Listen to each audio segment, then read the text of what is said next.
Hello my Purple Banditos, and welcome back to more Let's Play The Legend of Zelda, A Link Between Worlds. I'm PurpleRodri.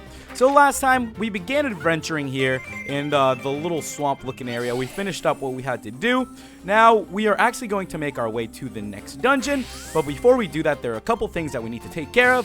I know that a lot of you guys told me that I made it look easy taking on that boss, and by that, I understand that what you were trying to say was it was really bad on my part. It was a pretty bad fail, but it's okay. I'm not too worried about it. I will be going after the Master Ores very soon. If you don't know what the Master Ores are, they're basically, they're like 4 Master Ores, and you can get like 2 and upgrade the sword. You can get another 2, then upgrade the sword completely.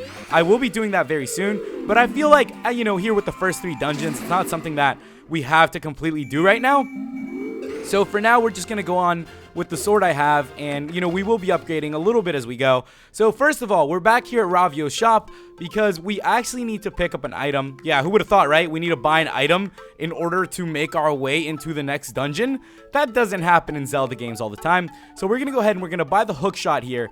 What he said is, since it's our first purchase, we get it half off. So why not just buy it now? You know, it's definitely going to come in handy. It'll help us along the way. Another good purchase, if I was to suggest it to you guys, I would say are definitely the bombs or the bow. Honestly, those are probably the other 2 most helpful items. And, you know, we're not even going to worry about the quick equip. Try saying that 10 times fast. Quick equip, quick equip, quick equip, quick equip. I can't even do it myself. It's a little bit tough to say. Now, let's go ahead and make our way back to Lorule. I was about to say the dark side, because whenever I think of Lorule, that's like what goes through my head. I just begin thinking about all this dark stuff. Okay, guys. Now that we've done that, you know, there's a lot of things I have to explain before we can actually make our way to this dungeon, which should be a fun one, but I'll leave it a surprise for you guys.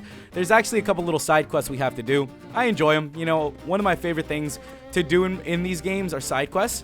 I think that's why I enjoyed Majora's Mask so much. As I mentioned to you guys in like a couple of videos ago, love Majora's Mask. Absolutely beautiful game, and I think it was the side quest aspect of it that I enjoyed more than the actual, you know, dungeon aspect. I think it was the building up to it. That's what really brought me in, and I think I'm just the type of person that I enjoy stories a lot more.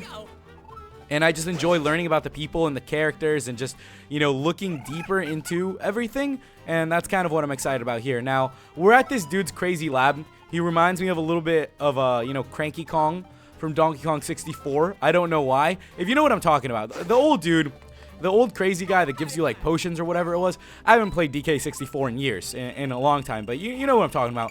Guy reminds me a little bit of him. But now we've gone ahead and paid him 200 rupees. So make sure you guys stock up, because these rupees are very essential in this game. Oh, wow. So it's basically a huge bomb flower, and all it does is, if pretty much you place it wherever you want, you hit it, and it can blow up these big stones. So we're gonna need, you know, to blow up things. Who would have thought, right? Blowing up things in Zelda in order to make our way to the next dungeon. Now, luckily enough, this was one of the dungeons that, you know, I feel like I didn't have too much trouble with, so I'm feeling pretty confident with it. So we're just gonna go ahead and kind of do it. All right, I think it's somewhere around here what I'm looking for. Yeah, let's go ahead and kill this guy though. Let me go ahead and knock him out. There we go. Look, guys, we're looking real good. I might actually make it there with the bomb on the first try. Now, this doesn't happen very often. This is actually very lucky of me right now. I'm usually not this good, but hey, we made it. All right, so let's place the bomb. Let's hit it. Stay away. And with that, the river is flowing. And wait, we still can't get over there. So guess what it's going to take? You see those little stakes? They're not just for the hammers to nail them down. We're actually going to go ahead and equip the hook shot now, because the hook shot is going to allow us to cross things. Now, this dungeon is very, very, you know, hook shot specific. We have to do a ton of things with the hook shot. So it's fun, though. I enjoy the hook shot. I think it's a good time. We're not going to save in case I mess up. So let's make our way inside then. And we have entered. Does this place not have a name? We have entered. Let's try it one more time. We have entered the Swamp Palace. Ooh, mysterious. Oh, what could be going on here? Well, here in the Swamp Palace, it's the water temple of this game. Yeah, I know. I don't know why they didn't call it Water Temple. It's a little bit stressful.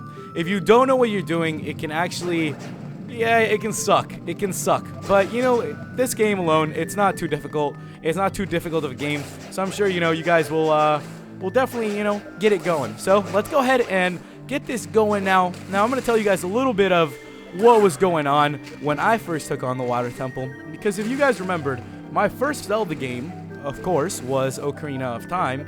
And one of the things that I first did was, I never played the game before.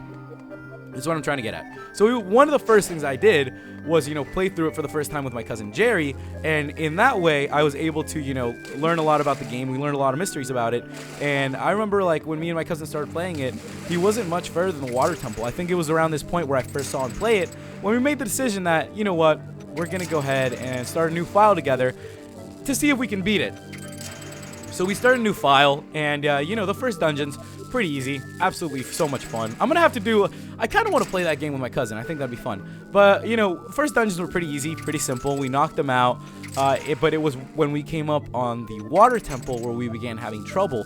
And now the trouble came from the fact that we just didn't know what we were doing, and we didn't realize that there were going to be keys hidden in the worst of spots. So what we ended up doing was just running around. We got frustrated. We turned off the game for a while. And it took us a while to figure out, which key we were missing. Once we finally did, thank goodness, everything went smoothly. And, we knocked it out. But it was one of those experiences where we were just like, oh, well, what do we do here? Where do we go? What are we supposed to do? And we were just really out of it. But, I definitely enjoyed it going through it with my cousin. And overall, it was just a really good experience. And I'm just glad I had the chance to do it. I think that's one of the fun things when you play a game for the first time and you have no idea what you're doing and you're just kind of figuring things out one step at a time. I think that's what makes it fun. And although a lot of people told me, about the Water Temple and how they stressed out about it, I took it kind of like as a learning experience, and I had a lot of fun with it. And it was just great, having the chance to play with my cousin. That I'm very glad, we were frustrated and it took us that long. The best part about it was that, it wasn't even the temples that gave us the most trouble, I would say. It would probably be the Spirit Temple, because we were so absolutely confused. Now, if you've ever played it, it's stressful because, as a kid, we were young. You don't know that you have to go back there as a child and then come back as an adult. And that was the infuriating part, the fact that we didn't know that. But, we eventually figured it out and we made it through the game. It was pretty cool, having to play through the game for the first time with my cousin, since we didn't really know what we were doing. I just remember feeling so proud when we defeated it for the first time. And it was just really cool and really nice. It was a good bonding moment that we got to knock it out together.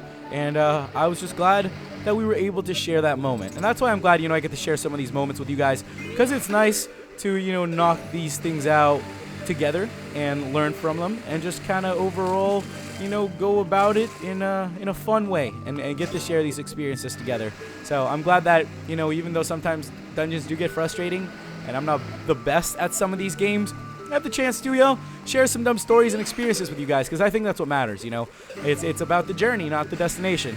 Although, it's sometimes about the destination. So I can't completely agree with that quote. Oh, by the way, as I was rambling on, there's a lot of weird puzzles like this, a lot of switch hitting, and what in the fudge is this? I don't remember this thing at all. I'm just gonna poke it. Wait, I don't even think I'm doing damage to it. Maybe? I don't know. That's what's weird about these bosses. You don't know if you're doing damage or if we're just like bouncing off of this jellyfish. Let me see. Maybe that'll do some damage to it. Did it? Wow, the bomb actually did. I feel like we're just bouncing off of it. Oh, wait. Oh, wait, he's turning red. That must mean something, right? If it's turning red, that must be something good. That was it? Oh, it's one of these things. Can I get them all in one try? Come on. Wait, he might not even come back to life. It might just be one of those where you just kill them. All right, we knocked out all the little jellies. And with that, ladies and gentlemen, we have made it halfway through this dungeon. Now that we're at the halfway point, I would just like to say thank you guys for supporting me, for putting up with my kindness. And I'm just glad that we were able to, knock this out together, knock this out of the park, and, make it halfway through this game.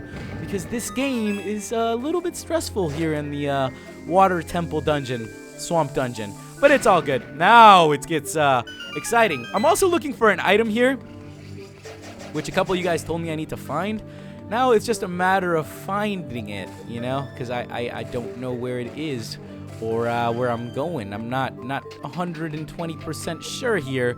So, well, let's see. I think we're coming close to where I want to be. Oh, man, what is this? I'm a little bit lost, guys. This is gonna happen once in a while. I'm a little bit lost, and I'm not too sure of where I need to go. Can't get that key. Can I make my way over there? What's that gonna do? Oh, there's a switch!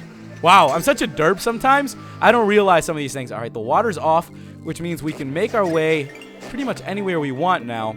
And, let's see. Where should I go? There's a door up there.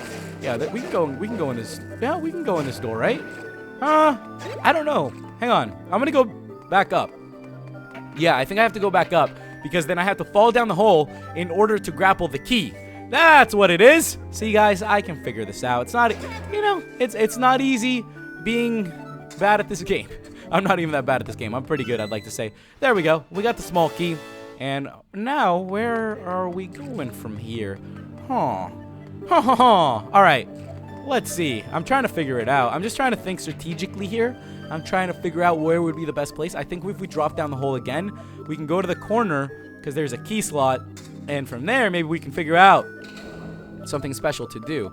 Oh, it's one of these. Okay, so I do remember this part. We have to pull these little switches, and it does some weird thing, like it raises the water level. I know, this water temple, it is kind of sucky. Let me know if you guys had difficulty with it. Maybe, maybe I'm not the only one who thought it wasn't that bad. I feel like it wasn't terrible in that, it honestly wasn't as difficult as some people made it out to be. Okay, let's see. Where are we gonna go from here? Let me go ahead and pull this. Yeah, I think this is about right, guys. There we go. And if I remember correctly, this is where I wanted to go, which is really, really great because, next time we're actually going to continue very close from here. There's something that we are going to obtain, but right after that, we will be continuing from the next point. So if you guys have any tips on what's coming up, let me know. Thank you guys so much for watching. We have obtained the blue mail, and I will see you guys in the next episode. Goodbye.